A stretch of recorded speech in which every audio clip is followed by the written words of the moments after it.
datang di Kampus Pejuang Pendidik, Pendidik Pejuang.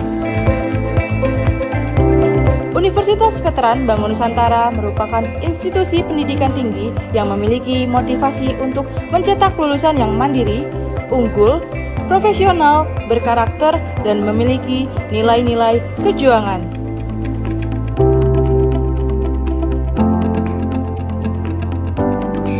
Saya Rektor Universitas Veteran Bangun Nusantara, Profesor Dr. Farida Nugrahani Magister Humaniora. Misi Universitas Veteran Bangun Nusantara adalah terwujudnya universitas yang unggul, berkarakter, mandiri, dan memiliki nilai-nilai kejuangan.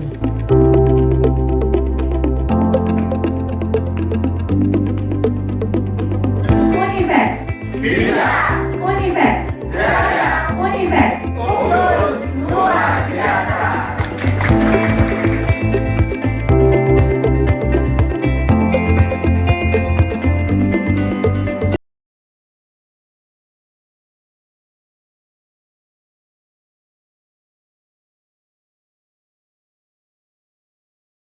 Assalamualaikum warahmatullahi wabarakatuh. Salam sejahtera bagi kita semua. Yang saya hormati dosen penguji seminar program profesi guru, calon guru gelombang 2 tahun 2024. Perkenalkan, saya Meliawati, mahasiswa program profesi guru, calon guru gelombang 2 tahun 2024 dengan program studi pendidikan guru sekolah dasar Universitas Veteran Bangun Nusantara Sukoharjo dengan NIM 2422520062 dengan dosen pembimbing Ibu Isna Farasanti MPD. Izinkan saya memaparkan 6 bagian penting yang akan saya sampaikan, yaitu yang pertama adalah identifikasi diri. Yang kedua, refleksi pengalaman belajar. Yang ketiga, pengalaman bermakna. Yang keempat, artefak pembelajaran. Yang kelima, desain inovasi pembelajaran. Dan yang keenam adalah rencana tidak lanjut. Sebagai mahasiswa PPG Prajabatan, yang juga sebagai calon pendidik, penting bagi saya untuk memiliki visi yang kuat, agar dapat memotivasi saya dalam belajar dan memberikan yang terbaik bagi peserta didik. Pada bagian identifikasi diri ini, saya akan menyampaikan visi saya untuk pendidikan Indonesia dan visi saya menjadi seorang guru. Yang pertama yaitu adalah visi saya untuk pendidikan Indonesia, yaitu berkontribusi dalam mendorong terciptanya generasi yang berkualitas dan berkarakter. Yang kedua, memberikan kesempatan yang sama bagi peserta didik untuk mengembangkan kemampuan. Yang ketiga adalah menyelesaikan pembelajaran dengan kemajuan zaman dan mengembangkan potensi secara optimal dalam lingkungan yang menyenangkan. Visi saya menjadi seorang guru. Yang pertama, mewujudkan pembelajaran yang disesuaikan dengan minat dan kebutuhan peserta didik. Yang kedua, meningkatkan kompetensi sebagai guru untuk memberikan pembelajaran bermakna dan berpusat pada peserta didik. Yang ketiga, mengikuti ilmu pengetahuan dan teknologi sesuai dengan perkembangan zaman.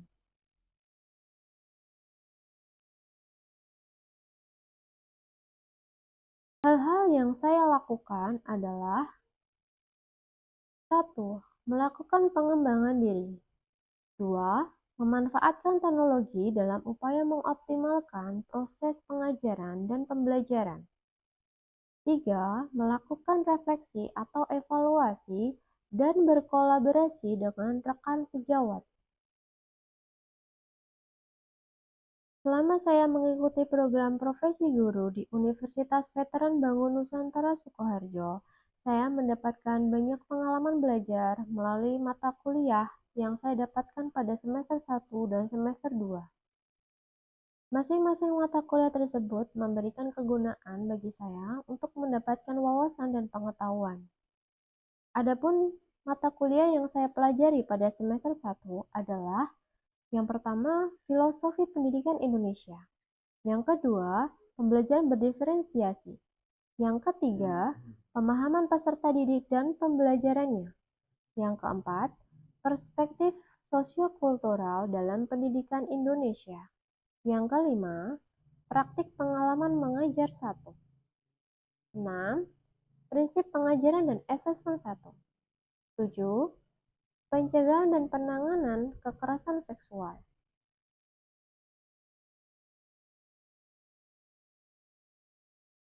Sedangkan pada semester 2, saya mempelajari mata kuliah yang pertama adalah pembelajaran sosial emosional.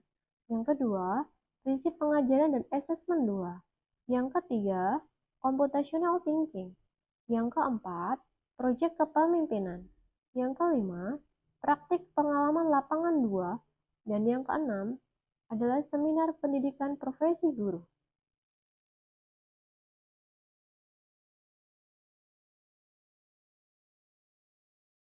Melalui berbagai mata kuliah yang sudah saya pelajari, memberikan banyak manfaat bagi saya. Pengalaman bermakna bagi saya adalah pembelajaran berdiferensiasi. Mengapa demikian? Karena pemahaman mendalam dari pembelajaran berdiferensiasi memberikan bekal bagi saya sebagai seorang calon guru tentang pentingnya menghargai keberagaman siswa dalam proses belajar. Setiap siswa memiliki kebutuhan, minat, dan kemampuan belajar yang berbeda. Pendidikan bukan tentang menyamakan semua siswa, melainkan memfasilitasi mereka agar tumbuh sesuai dengan potensinya masing-masing. Pada topik pembelajaran berdiferensiasi, mempunyai 4 topik yang meliputi antara lain topik pertama, yaitu apa itu pembelajaran berdiferensiasi dan mengapa berdiferensiasi. Topik kedua, aspek-aspek pembelajaran berdiferensiasi. Yang ketiga, strategi dalam implementasi pembelajaran berdiferensiasi. Yang keempat, merancang, mengimplementasikan, dan mengevaluasi pembelajaran berdiferensiasi. Dari topik 1 sampai 4, saya mengambil topik 2. Mengapa demikian? Karena pada topik 2, sebagai refleksi paling bermakna, topik ini saya belajar bagaimana aspek-aspek pembelajaran berdiferensiasi yang terdiri dari konten, isi, produk, proses, dan lingkungan belajar memberikan wawasan yang mendalam tentang bagaimana merancang pembelajaran yang dapat disesuaikan dengan kebutuhan, kemampuan, dan minat peserta didik.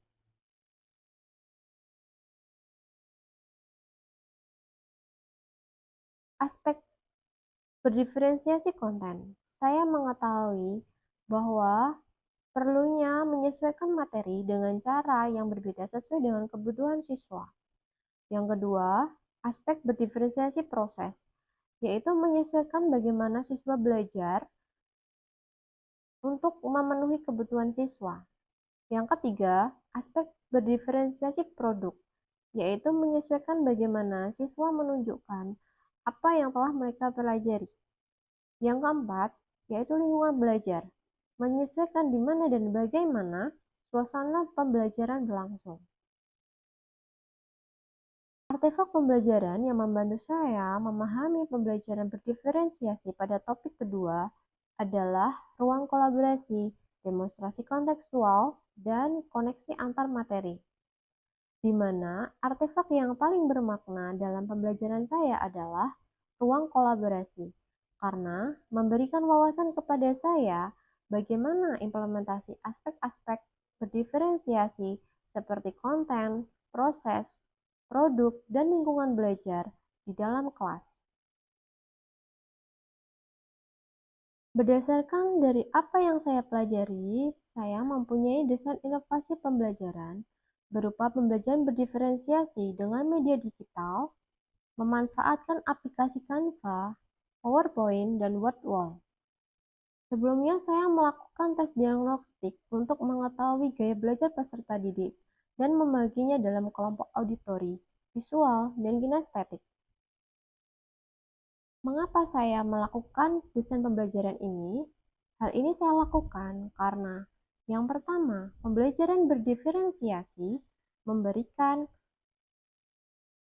akomodasi kepada peserta didik untuk menyesuaikan pembelajaran sesuai dengan kebutuhan peserta didik. Yang kedua, media digital memungkinkan guru untuk menyajikan gaya belajar dalam berbagai format, baik teks, audio, video, simulasi interaktif, sehingga semua gaya belajar dapat terakomodasi secara lebih efektif. Teknologi digital menawarkan pengalaman belajar yang lebih menarik dan interaktif, sehingga membuat pembelajaran membuat siswa lebih termotivasi dan aktif dalam proses belajarnya.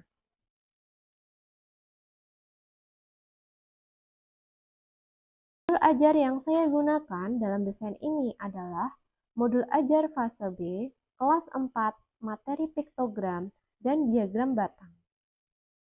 Dengan menggunakan model pembelajaran problem based learning. Kemudian, pendekatan TPACK dan berdiferensiasi. Menggunakan metode ceramah, diskusi, penugasan, presentasi, dan tanya jawab. Aspek-aspek berdiferensiasi dalam desain ini adalah meliputi diferensiasi konten, proses, dan produk.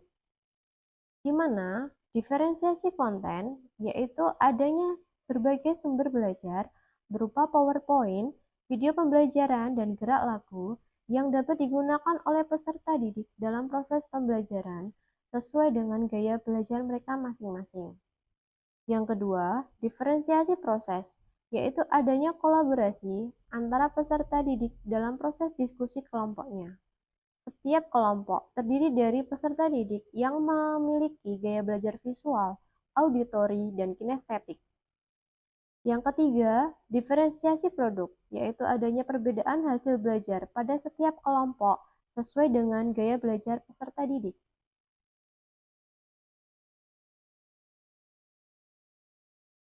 Penjelasan aspek diferensiasi konten yang pertama adalah siswa dengan gaya belajar visual akan mendapatkan sumber belajar dari PowerPoint. Siswa dengan gaya belajar auditori mendapatkan sumber belajar dari video.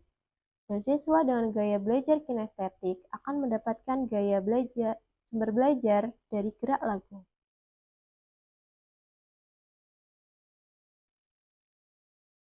Penjelasan aspek diferensiasi proses yang pertama adalah siswa dengan gaya belajar visual mengerjakan LKPD yang berisi gambar dan menjawab soal diagram batang.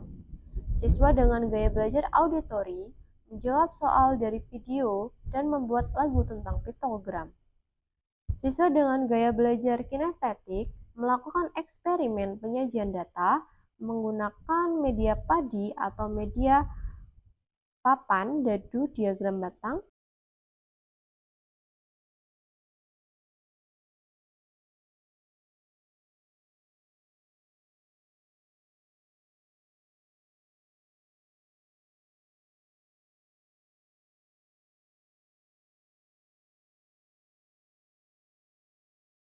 Belajar visual menghasilkan mini-book diagram batang.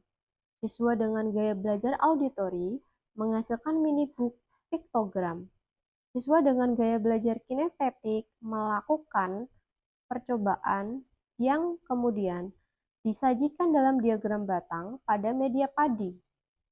Kemudian semua peserta didik bersama kelompoknya menyajikan hasil diskusinya sesuai dengan produk yang dihasilkan dari masing-masing kelompok.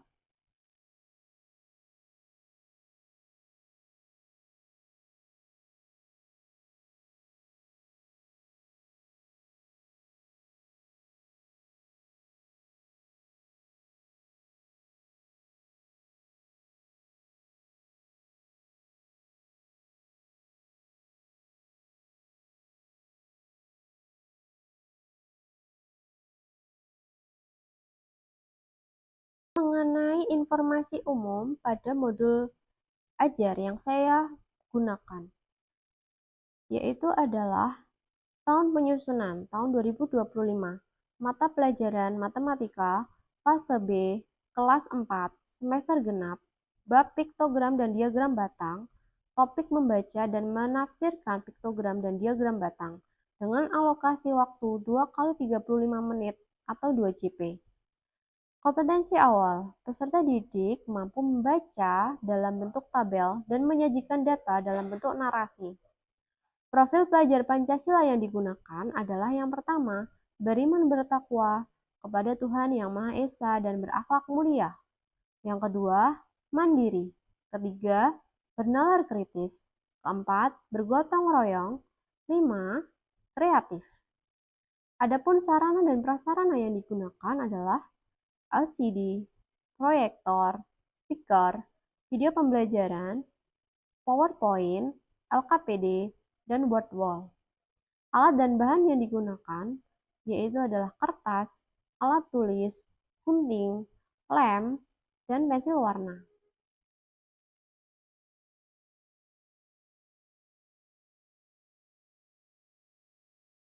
Kompetensi pada modul ajar yang saya gunakan yang pertama adalah meliputi capaian pembelajaran.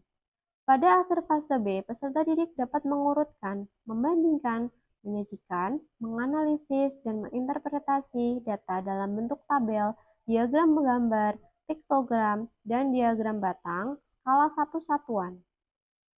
Tujuan pembelajarannya meliputi yang pertama adalah melalui diskusi kelompok, peserta didik mampu memecahkan masalah yang berkaitan dengan perhitungan data yang tertera pada piktogram dan diagram batang dengan tepat.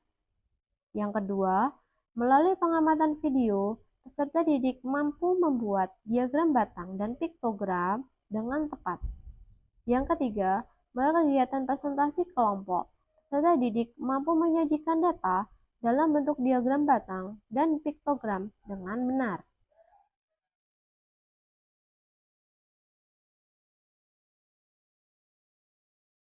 Masuk pada kegiatan pendahuluan dengan alokasi waktu 10 menit. Deskripsi kegiatan yang pertama adalah peserta didik menjawab salam yang diberikan oleh guru. Peserta didik menjawab pertanyaan dari guru tentang kabar hari ini. Peserta didik berdoa bersama sebelum memulai pembelajaran. Peserta didik dicek kehadiran dan kerapiannya oleh guru. Peserta didik menyanyikan lagu nasional Garuda Pancasila. Peserta didik diingatkan tentang kesepakatan kelas yang harus ditaati ketika proses pembelajaran berlangsung. Peserta didik mendengarkan penjelasan guru mengenai materi yang telah dibahas pada pertemuan sebelumnya, kemudian menjawab pertanyaan pemantik, bagaimana cara mengetahui berapa banyak buah yang disukai oleh teman. Peserta didik memperhatikan guru ketika menyampaikan tujuan pembelajaran. Kegiatan inti dengan alokasi waktu 50 menit sesuai dengan model pembelajaran problem based learning, yaitu yang pertama Sinta 1, orientasi peserta didik kepada masalah. Yang pertama, peserta didik diajak untuk ice breaking, tepuk 1, 2, 3, 4, 5. 2. Peserta didik memperhatikan PowerPoint yang sudah ditampilkan oleh guru. Yang ketiga, peserta didik diberikan penjelasan mengenai PowerPoint tersebut. Yang keempat, peserta didik memperhatikan video pembelajaran berjudul Menggambar dan Memahami Piktogram dan Diagram Batang yang ditampilkan oleh guru. Yang kelima, peserta didik diajak bernyanyi tentang piktogram dan diagram batang.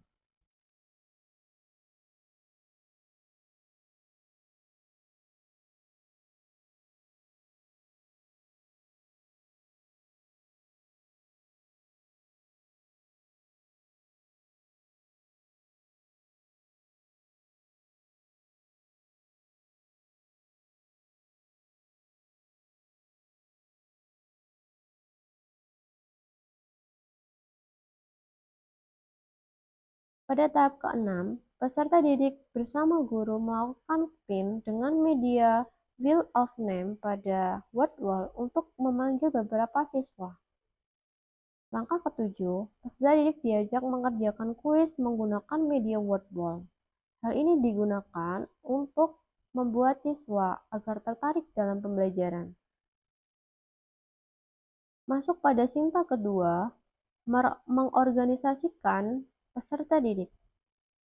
Peserta didik dibentuk kelompok sesuai dengan gaya belajarnya, yaitu auditori, visual, dan kinestetik, kemudian berkumpul sesuai dengan kelompoknya masing-masing. Peserta didik diberikan LKPD oleh guru untuk setiap kelompoknya, kemudian guru menjelaskan petunjuk diskusi kelompok yang akan dilaksanakan oleh peserta didik untuk menyelesaikan permasalahan yang ada pada soal.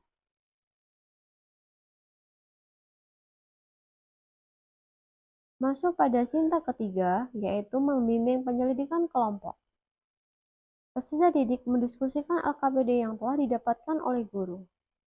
Peserta didik beserta kelompoknya saling bekerja sama untuk menyelesaikan LKPD sesuai dengan petunjuknya. Peserta didik dalam kelompok dibimbing dan dipantau guru saat mengerjakan LKPD oleh guru. Di sini terlihat diferensiasi konten dan produknya.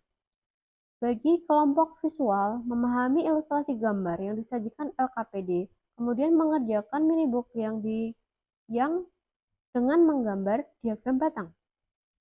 Yang kedua, kelompok auditori, memahami video yang disajikan pada LKPD, kemudian mengerjakan minibook dengan menggambar dan membuat lagu piktogram.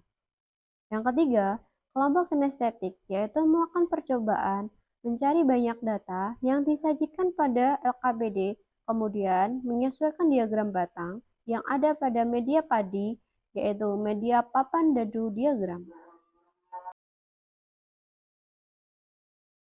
Sinta keempat, yaitu adalah mengembangkan dan menyajikan hasil. Peserta didik melakukan ice breaking tepuk wow. Peserta didik bersama kelompoknya mempresentasikan hasil diskusinya secara bergantian. Peserta didik dari kelompok lain memberikan tanggapan, masukan, maupun saran. Peserta didik mendapatkan penguatan dari guru atas pendapat setiap kelompok mengenai hasil diskusinya. Masuk ke sinta kelima, yaitu adalah analisis dan evaluasi. Peserta didik melakukan ice breaking, tepuk salut. Peserta didik bersama guru dan guru menyimpulkan hasil diskusi yang telah dilakukan pada hari ini. Peserta didik diberikan apresiasi oleh guru terkait tugas yang sudah dikerjakan. Masuk pada kegiatan penutup. Peserta didik mengerjakan soal evaluasi sebagai penilaian hasil akhir pembelajaran. Yang kedua, peserta didik bersama guru melakukan refleksi tentang pembelajaran yang telah dilaksanakan.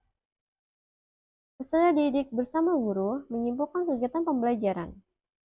Peserta didik mendengarkan guru menyampaikan rencana tindak lanjut dan pembelajaran pada pertemuan selanjutnya. Peserta didik berdoa untuk mengakhiri pembelajaran.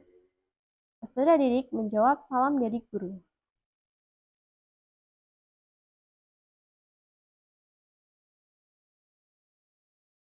Artefak pembelajaran dari inovasi yang saya hasilkan adalah yang pertama, angket. Angket di sini digunakan untuk mengetahui gaya belajar peserta didik. Sekaligus digunakan sebagai bahan acuan untuk mengelompokkan peserta didik dalam kelompok belajar auditori, visual, maupun kinestetik. Selanjutnya yaitu adalah modul ajar matematika kelas 4 dengan materi piktogram dan diagram batang.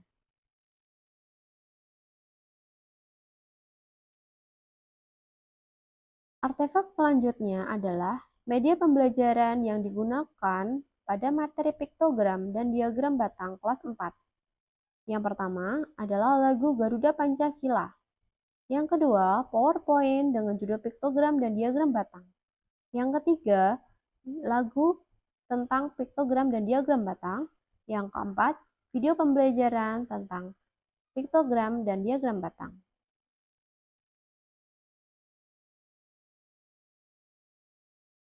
Artefak selanjutnya yaitu adalah video pembelajaran.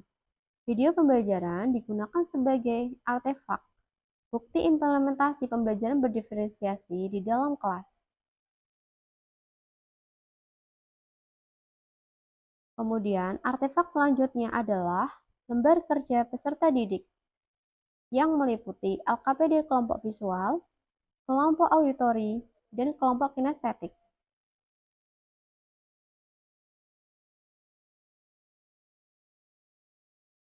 Produk pengembangannya dihasilkan berupa modul pembelajaran yang berjudul Kumpulan Modul Ajar untuk kelas 4 dan kelas 5 SD berbasis pembelajaran berdiferensiasi pada pelajaran matematika, IPAS, Bahasa Indonesia, dan Pendidikan Pancasila yang disusun untuk mendukung proses belajar yang mandiri, terstruktur, dan sesuai dengan kebutuhan peserta didik. Modul ini dirancang berdasarkan prinsip pembelajaran berdiferensiasi yang memperhatikan kesiapan belajar, minat, dan profil belajar siswa.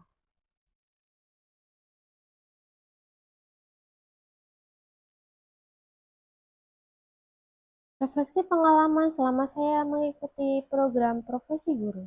Saya dapat meningkatkan kualitas dan kemampuan diri saya untuk bisa belajar menjadi seorang guru yang inovatif, berpihak kepada peserta didik, di mana kegiatan pembelajaran harus disesuaikan dengan kebutuhan, minat, dan gaya belajar mereka.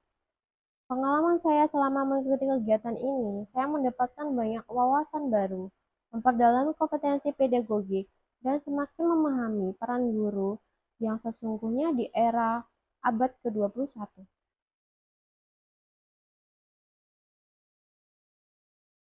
Rencana tindak lanjut mengikuti pendidikan profesi guru. Saya akan menyusun asesmen sesuai dengan kebutuhan peserta didik, melakukan refleksi dan evaluasi secara berkala, mengembangkan pengetahuan dan keterampilan dalam bidang pendidikan, mengembangkan hubungan yang positif dengan siswa, orang tua, dan rekan sejawat.